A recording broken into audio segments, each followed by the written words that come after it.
भाजपा की सरकार है और भाजपा की सरकार बनी है तब से वो संविधान और इस लोकतंत्र की हत्या करने में उतारू है। अब आगे आप देखिए कि पूरे इंडिया के अंदर कितना बड़ा खेल इन्होंने किया होगा, क्योंकि मोदी जी को जीत चाहिए थी। मोदी जी सिर्फ 25 सीटों से प्रधानमंत्री बनने बैठे हैं, ज्यादा नहीं है। आप समझे, इलेक्शन कमीशन पूरा एक मोदी जी के कंट्रोल में और सेंट्रल में काम करता है। इलेक्शन कमीशन ने अपना काम किया। लोकतंत्र खतरे में, तभी पूरा विपक्ष कल सड़कों पर आया है। उनको जिस तरीके से डिटेन किया है, तो कहीं ना कहीं ये चीजें दर्शाती है कि मोदी जी को किसी बात का तो डर है। कोई आदमी अगर चोरी करेगा तो पूरी कंप्लीट तो करेगा नहीं ना। अगर कंप्लीट करेगा तो फिर सच्चाई सामने आ जाएगी। तो कुछ जगह वो क्या करते हैं कि जैसे राजस्थान है, कुछ जगह पे अलग अलग तरीके से करते रहते हैं। वो अगर खुल के चोरी हो जाएगी पूरे देश के अंदर तो फिर सामने आ जाएगी पूरी बात ही। गुजरात में भी नरेंद्र मोदी जी ने ये चीज करी थी, जो वो देश बन के आज प्रधानमंत्री बने, और आज भी वो ये चीज कर। मोदी जी ये तानाशाह करके बैकडोर से तानाशाही चला रहा है ना। कभी ईवीएम का, कभी कोई घोटाला, कभी कोई घोटाला। देश असुरक्षित हाथों में है। इस वक्त मेरी मौजूदगी दिल्ली के IYC यानी इंडियन यूथ कांग्रेस के पास है, और यहीं पर अगर बात करें तो कांग्रेस लगातार मोर्चा खोलती हुई दिखाई देती हुई नजर आ रही है। बीते दिन की बात करें तो पूरे विपक्षी दल के जितने भी सांसद थे वो सड़कों पर धरना करते हुए दिखाई दिए। साथ ही साथ जो संसद भवन थाने में कल जाके उनको डिटेन भी कर लिया गया। रात बिताई उन्होंने वहां पर। इसको लेके जो है इंडियन यूथ कांग्रेस ने मोर्चा खोला है और प्रदर्शन करते हुए यहाँ पर नजर आ रहे हैं। तो जानते हैं उन्हीं से कि क्या कुछ मांगे हैं। आपने बैनर पोस्टर ले रखा है, मोदी ही वोट चोर है, ऐसा क्यों? देखिए सर, इस देश के अंदर भाजपा की सरकार है और भाजपा की सरकार बनी है तब से वो संविधान और इस लोकतंत्र की हत्या करने में उतारू है। आप देखिए जिस तरीके से हमारे नेता आदरणीय श्री राहुल गांधी जी ने एक्सपोज किया इनको, वोट एलिगेंस का जो आरोप लगाया, वो आप लोगों ने और हम सब लोगों ने देखा कि एक विधानसभा के अंदर 12,000 नकली वोटर, 11,000 नकली एड्रेस, 80 वोट सिर्फ एक ही कमरे से, जहां हम सब लोगों ने देखा कि मीडिया ने भी एक्सपोज किया कि एक कमरे से 80 वोट कैसे हो सकते हैं। तो ये एक विधानसभा की बात है। अब आगे आप देखिए कि पूरे इंडिया के अंदर कितना बड़ा खेल इन्होंने किया होगा, क्योंकि मोदी जी को जीत चाहिए थी। मोदी जी सिर्फ 25 सीटों से प्रधानमंत्री बनने बैठे हैं, ज्यादा नहीं है। तो अगर ऐसी बात है तो फिर जहाँ जहाँ कांग्रेस की सरकार है वहां पर क्या वोट चोरी नहीं हुई? कांग्रेस की सरकार और इलेक्शन कमीशन, आप समझे, इलेक्शन कमीशन पूरा एक मोदी जी के कंट्रोल में और सेंट्रल में काम करता है। इलेक्शन कमीशन ने अपना काम किया। अब जहां सेंट्रल में कांग्रेस की गवर्नमेंट है वहां जाकर के इलेक्शन कमीशन या कांग्रेस की गवर्नमेंट इंटरफेयर नहीं कर सकती सर।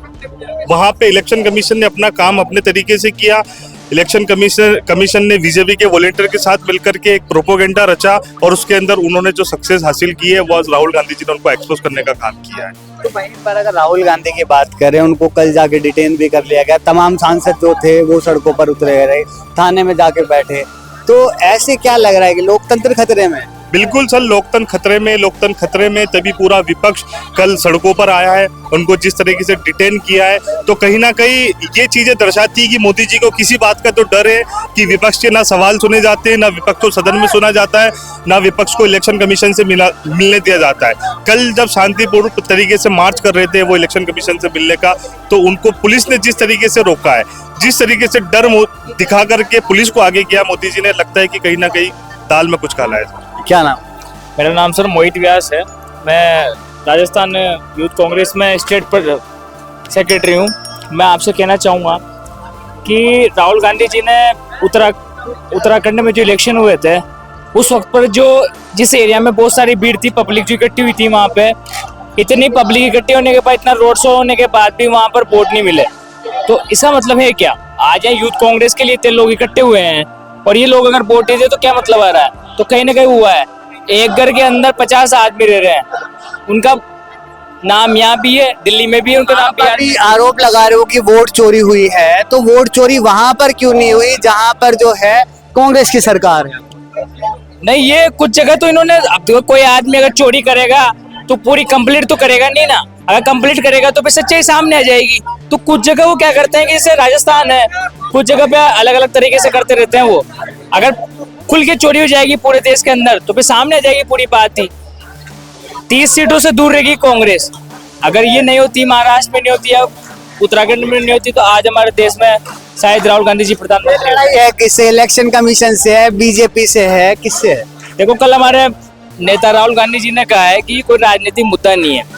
ये हमारी हाल फिलहाल जो लड़ाई चल रही है वाली, ये सिर्फ बीजेपी को टारगेट हम कर रहे हैं कि बीजेपी ने इलेक्शन वालों से साथ मिलकर और ये रणनीति अपनाकर और देश में प्रधानमंत्री बने। ये गुजरात मॉडल है।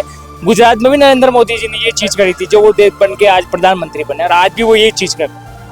इससे क्या बिहार के इलेक्शन पे कोई फर्क पड़ने वाला है? बिहार का चुनाव आने वाले हैं। अगर ये स्पष्ट तरीके से अगर उसको निकालते हैं, वोटर को निकालते हैं, क्योंकि जो मर्द लोग वहाँ पे बताया तेजस्वी यादव ने कि जो मर्द लोग हैं वो मर चुके हैं, उनकी जगह कोई दूसरा जगह वहाँ वोट दे रहा है। अगर इसको तो लोकसभा चुनाव में और विधानसभा चुनाव में बहुत बड़ा उलटफेर हुआ है। तो बीजेपी में साफ तौर पर ये कहना है कि एसआईआर तो बिल्कुल जरूरी थी, क्योंकि रोहिंग्याज हो गए, बाकी और लोग हो गए, उनको हटाना है। वो बिहार के लोगों का रोजगार खा रहे हैं। अमित शाह का बयान था ये।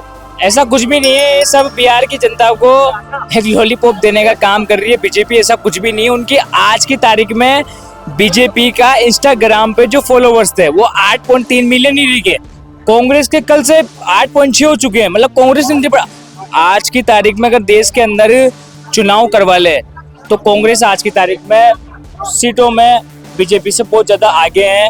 और ये लोगों को सच्चाई पता चल चुकी है। जो अंधभक्त बन के बैठे हुए थे उनको भी पता चल चुका है कि वाकई में मोदी ये वाला खेल खेल। मांगे क्या रहेगी अगर ऐसी ही आवाज सदन तक भी जाती रहेगी, सड़क से सदन तक? हाँ, बिल्कुल। हमारी आवाज संसद में उठाने के लिए हमारे पार्लियामेंट मेंबर है राहुल गांधी जी, हमारे प्रतिपक्ष नेता हैं, और सड़कों पे हम जैसे युवा उनके कार्यकर्ता हैं सही हैं। से बात करने के लिए तो अभी आपने देखा सुना जो यहाँ पर तमाम कार्यकर्ता थे, उनसे बातचीत करी। साथ ही साथ अगर देखेंगे यहाँ पर पूरी जो है भीड़ लगी हुई है खाने के लिए। अब देखने वाली बात ये रहती है कि असल में ही जो है यहाँ पर प्रदर्शन करने के लिए आए हैं या फिर जो है ये खाना बटोरने के लिए आए हैं। और भी लोग हैं, उनसे बातचीत करेंगे कि उनकी क्या कुछ मांगे। क्या नाम है भैया आपका? जसवीर जावरा। कहाँ से आए? मैं हरियाणा से, पानीपत। हरियाणा से आए हो, बड़े दूर का सफर तय करके आए हो, क्या मांगे लेकर आए? मांगे तो यही है, मोदी तानाशाह है, तानाशाही कर रहा है, इलेक्शन कमिश्नर को भी अपने कब्जे में लेके वोट की चोरी कर रहा है। हम तो यही मांग करते हैं देश के युवाओं से सभी एकजुट होकर इसके खिलाफ आवाज उठाएं।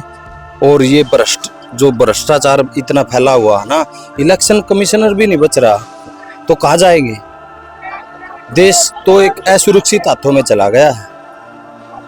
तो असुरक्षित हाथों में जाने की बात कर रहे हैं, तो ये लड़ाई असल में है किसकी? ये इलेक्शन कमीशन से है कि मोदी जी से है या फिर जो सत्तारूढ़ी पार्टी है वहां से?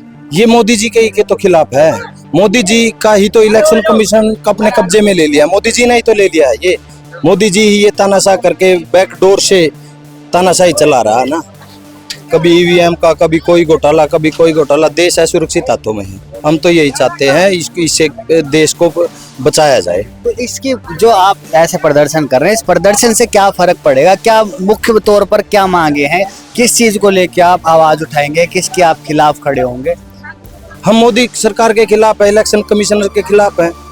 भाई ये क्यों देश को लूटने दिया जा रहा है? ऐसे तो ये तानाशाह हो जाएंगे, इन्हीं का राज चलेगा। देश को गरीब जनता कहाँ जाएगी? देश की किसान कहाँ जाएंगे? मजदूर कहाँ जाएंगे?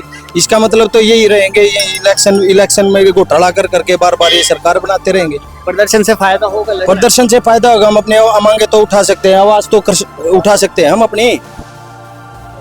बहुत शुक्रिया हमसे बात करने के लिए। तो अभी आपने देखा सुना जो यहाँ पर तमाम जो कार्यकर्ता थे यूथ कांग्रेस के, उनसे बातचीत करी। बातचीत के बाद यही था कि सिर्फ जो है इनको दिक्कत सिर्फ मोदी सरकार से है। कहते हैं कि तानाशाह की है, मोदी ही वोट चोर है, ऐसे ऐसे करके जो है नारेबाजी यहाँ पर होती हुई दिखाई दी। अब देखने वाली बात ये रहती है कि आने वाले समय पर इसके ऊपर या फिर एसआईआर का जो मुद्दा है उसको लेकर क्या कुछ बातें सदन में छिड़ती है।